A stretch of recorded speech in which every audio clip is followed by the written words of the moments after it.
I was excluded from my sister's wedding, so I booked a vacation. When the wedding turned into a disaster, my family desperately tried to contact me. "You're overreacting, it's just a wedding," my mother said. I wasn't invited to my own sister's wedding. Instead, I planned a getaway. Days later, my relatives flooded my phone with calls and messages. I stared at my phone, rereading the message for the 5th time. "Hey, we finalized the guest list, and we had to make some tough choices. Hope you understand. Love you. Tough choices. Tough choices." I wasn't some distant relative or a forgotten family friend. I was her brother. My sister, the one I'd supported through every crisis, heartbreak, and moment of doubt, had just dismissed me like I didn't matter. A dull ache of disbelief settled in my chest. I almost laughed, thinking it had to be a mistake. I grabbed my phone and dialed my mother. She answered on the second ring, her tone cheerful. "Hey, sweetheart, what's up?" I skipped the pleasantries. "I just got a message from Sarah. She says the guest list is finalized, and I'm not on it." There was a pause, just long enough to confirm my suspicions. "Honey," my mother sighed, using that tone that always made me feel like I was being unreasonable. "It's just a wedding, don't make a big deal out of it." Just a wedding. A sharp twist of anger coiled in my gut. "Are you serious?" I asked, my voice eerily calm. "Mom, I'm her brother. How am I not invited to my own sister's wedding?" She made a dismissive sound, like I was a child throwing a fit. "It's not personal. They had to keep the guest list small and—" I cut her off. "Mom, I just saw Sarah's Instagram. She invited 150 people." Silence, then a forced laugh. "Well, you know how it is. Weddings are costly, and maybe they thought you wouldn't mind missing this one." I felt like I'd been punched. "Wouldn't mind," I repeated. "Mom, I've been there for Sarah through everything. I helped her move twice. I covered half her rent when she lost her job. I was there after her last breakup. But I'm not good enough for her big day." "Stop being so dramatic," my mother said with another sigh. "It's just one day, you're overreacting." I gave a short, humorless laugh. Overreacting. I could already predict the script. I'd argue my mother would brush me off, Sarah would offer a half-hearted apology later, and I'd be expected to forgive and forget, as always. Not this time. Something inside me snapped. If I wasn't worth including, fine. I wouldn't be there at all. I hung up without another word and started scrolling through my phone. If I wasn't going to Sarah's wedding, I'd be somewhere far better. I was going on a vacation. The more I thought about it, the angrier I got. I wasn't someone who got upset over small things. I'd let a lot slide before. Sarah had forgotten my birthday multiple times. She only called when she needed something. My mother always expected me to be the understanding one while Sarah got away with everything. But this was a new level of disrespect. I wasn't going to sit at home sulking while my sister and family celebrated without me. If I wasn't important enough to be invited, I wasn't important enough to be there when they needed me. I opened my laptop and started searching for flights. If Sarah could have her dream day, I was going to have the best week of my life. Within an hour, I'd booked an all-inclusive stay at a 5-star Caribbean resort. Ocean view suite, spa treatments, private beach access. I'd always told myself such a trip was too expensive. Not this time. This wasn't just a vacation, it was a statement. When the wedding weekend arrived, I was already on a plane, sipping champagne in first class.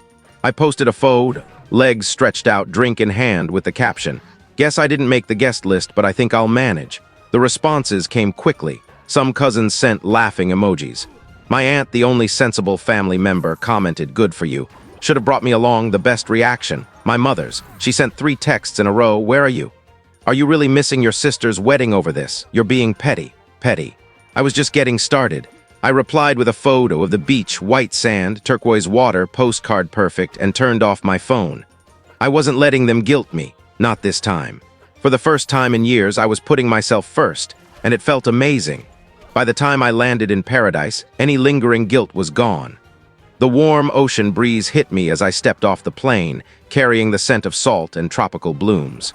A private car waited to take me to the resort, a sleek black SUV with cold towels and bottled water in the back. This was already better than any wedding. As we drove along the coast, I knew I'd made the right choice. Back home, my family was probably bustling with wedding preparations. My mother was likely making excuses for my absence. Sarah was laughing with her bridesmaids, not sparing me a thought. But here, I wasn't an afterthought. I was the priority, my own priority. The resort was like a dream. The lobby had towering palm trees inside, an open-air design letting in the ocean breeze, and service that handed you a cocktail before you even checked in. My room, stunning. Floor-to-ceiling windows, a private balcony, and the most luxurious king-size bed I'd ever seen. I dropped my bags, stepped onto the balcony, and soaked it all in. Then, just to twist the knife, I posted a photo of the view with the caption, "When one door closes, another opens, preferably to a beachfront suite with endless cocktails." I knew it would reach my family, and I hoped it stung. For once, they'd know what it felt like to be left out. The first full day was pure bliss. I started with room service, fluffy pancakes, fresh fruit, and coffee so good it ruined every other cup I'd ever had. I spent the day doing exactly what I wanted. No obligations, no family drama, just me and the ocean. By afternoon, I was lounging by the infinity pool, martini in hand, watching the waves. I occasionally checked my phone not to contact my family, but to see the growing reactions to my posts. The comments were priceless. Cousin Matt, dude, where are you? Aunt Karen, okay, you're just flexing now. Old friend. Man, take me with you next time. Then a notification made me grin. Sarah viewed your posto, now she noticed. I could picture her in the bridal suite, sipping cheap champagne, scrolling through Instagram, and seeing me living my best life while she stressed about her wedding. Good, I leaned back, sipped my drink, and thought, enjoy your big day, sis. Hope it's everything you dreamed of, but as the sun set, something strange happened. My phone started blowing up. At first, I ignored it, assuming it was just more reactions to my posts. Then I saw the names, Mom, Sarah, Cousin Matt, even Uncle Dan. Calls and texts poured in. I raised an eyebrow and opened my phone. The first message was from my mother, call me. It's an emergency. At the wedding, I sighed, debating if I cared. Then Matt texted, dude, you won't believe what just happened. Now I was curious. I scrolled through the messages and soon realized the universe had given me the best wedding gift possible. Sarah's perfect wedding had imploded. I read through the flood of texts, my grin widening with each one. Matt, bro, you dodged a bullet. Mom, call me now. This is a family crisis. Sarah, please, where are you? I need you. I stretched out in my lounge chair, sipped my cocktail, and kept reading. Then a message from cousin Rachel made me laugh out loud. The groom just walked out. I nearly choked on my drink. The groom left. This was better than I could have imagined. Curiosity got the better of me, so I texted Matt back. What do you mean he left? He replied, dude, full meltdown at the reception. He and Sarah had a massive fight and he just left the venue, walked out. Then Uncle Dan and Dad started yelling about who's ruining the family name. Grandma was crying. They cut the bar early. It's chaos. I leaned back, smirking. Sarah had excluded me, thinking she didn't need me. Now, suddenly, I was the one they all wanted. I could hear my mother's voice in my head. You need to fix this. Sarah's devastated. Yeah, no thanks. I opened Sarah's message. Pick up your phone. Please, I need you. Oh, now I mattered. I took a deep breath and sent one reply. Sorry, I'm busy enjoying my overreaction. Hope the wedding was fun. Then I blocked her number. I blocked my mother's too and Matt's, just in case he got roped into their guilt trip. I set my phone to do not disturb, signaled the bartender, and ordered another drink. While my family spiraled, I was in paradise, and for once I didn't care. The next morning, I woke to the sound of waves lapping the shore. The scent of sea and tropical flowers drifted through my open balcony doors. I stretched, yawned, and for one blissful moment almost forgot the chaos back home. Almost. Then I checked my phone. Even after blocking most of my family, I had over 20 missed calls from unknown numbers. They were trying everything to reach me. A few voicemails had slipped through. Against my better judgment, I played the first one, my mother's voice, panicked. I don't know what you think you're doing, but this isn't the time for your tantrums. Your sister is devastated and we need you here. This family needs to stick together. I rolled my eyes and deleted it.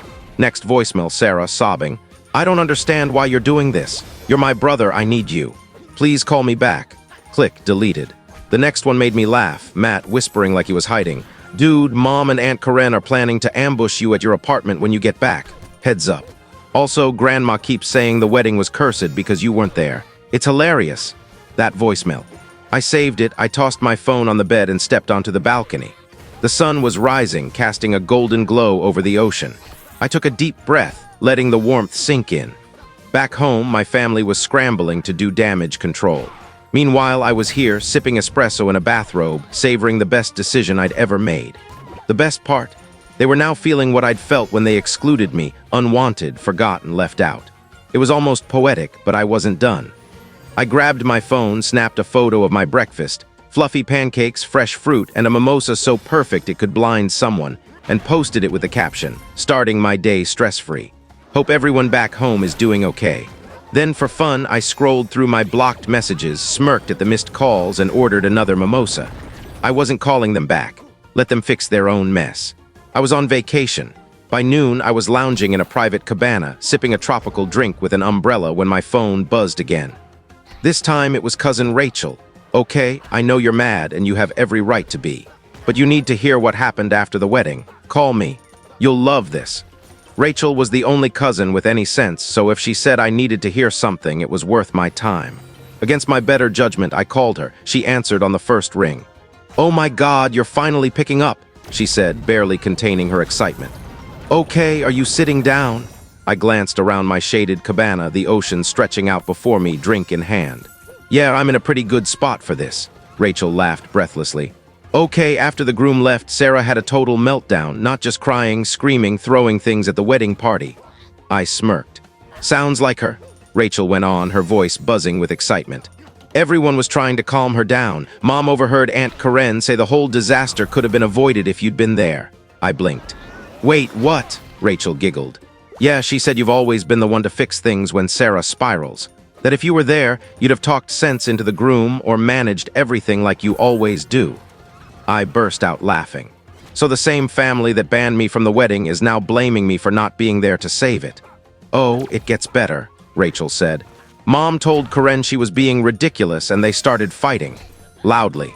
Then Grandma got involved, saying Sarah brought this on herself by offending the universe for not inviting her brother." I nearly choked on my drink. Rachel was cackling now.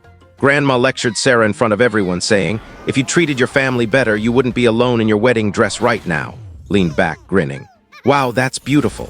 "Oh, and then," Rachel continued, "your mom tried calling the groom's family to fix things and his mom just smiled and said, 'This is your problem now.'" I had to set my drink down before I spilled it from laughing. "So," I said, catching my breath, "where's Sarah now?" Rachel sighed. "Still crying, still blaming everyone but herself. Last I heard, she was trying to salvage the wedding with some backup plan, but let's be real, she's not bouncing back from this." I shook my head, grinning. "You know the best part?" "What?" Rachel asked. I took a slow sip of my drink. "I don't care," Rachel roared with laughter. "Honestly, I don't blame you. I just thought you'd enjoy knowing karma did its job." "Oh, I love knowing that," I said, smirking. "Thanks for the update, Rachel." "No problem," she replied. "Enjoy your trip, and for the record, you did the right thing." I hung up, more content than I'd been in years. They wanted a wedding without me, and now, because of their own selfishness, they had a disaster. I raised my drink to the sky, toasting the best decision I'd ever made, then settled back in my cabana, letting the ocean breeze wash away any remaining guilt. For the rest of the day, I didn't touch my phone. Instead, I booked a sunset cruise, let the warm air envelop me, and enjoyed a 5-star meal by the water. While my family picked up the pieces of Sarah's wedding fiasco, I savored the best steak I'd ever had. For a moment, I wondered if I should feel bad for her. Then I remembered how she'd excluded me without a second thought. Nope.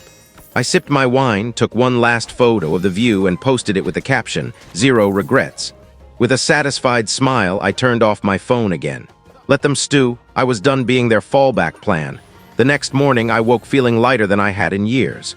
No guilt, no stress, no last-minute family crises for me to fix. Just me and the sound of waves. I stretched, ordered room service, and out of curiosity, turned my phone back on. Big mistake. Notifications flooded in. "Mom, you need to stop acting like a child and call me." "Sarah, I can't believe you're doing this to me. You're so selfish. Mom, this isn't funny." Sarah is heartbroken. "Do you even care?" "Unknown number, probably Aunt Karen. We need to fix this family before it's too late." I groaned, shaking my head. It was almost impressive how quickly they went from ignoring me to expecting me to fix everything. Then one message caught my eye. "Rachel, I know you're ignoring everyone, but read this. Your mom's planning a family meeting when you get back. Heads up." I almost laughed out loud. They thought I'd come back and act like nothing happened. That I'd let them guilt me and pretend it was all fine. Not happening. I texted Rachel back, "Thanks for the heads up, but I won't be there." She replied, "Wait, what do you mean me? I'm extending my trip. They wanted to cut me out." Fine, I'm cutting myself off completely. I could almost see her reaction, shock mixed with amusement. Seconds later, she texted, "Okay, that's legendary. Tell me everything when you get back." Whenever that is lol, I grinned, set down my phone, and opened my laptop. With a few clicks, I extended my trip another week. No family, no drama, no family meetings. Just me and the ocean. They'd never given me peace, but now they couldn't touch me. Before heading to the beach, I sent one final message to Mom and Sarah. "Oh, so you want me around now? Sorry, I'm too busy enjoying my overreaction. Have fun fixing your own messes." Then I blocked their numbers for good, set my phone down, ordered another drink, and let the sun warm my skin. No guilt, no stress, no regrets, just peace. Thank you for watching my story. If you enjoyed it, please subscribe and press the bell icon. Stay tuned for more real-life stories, get more experiences.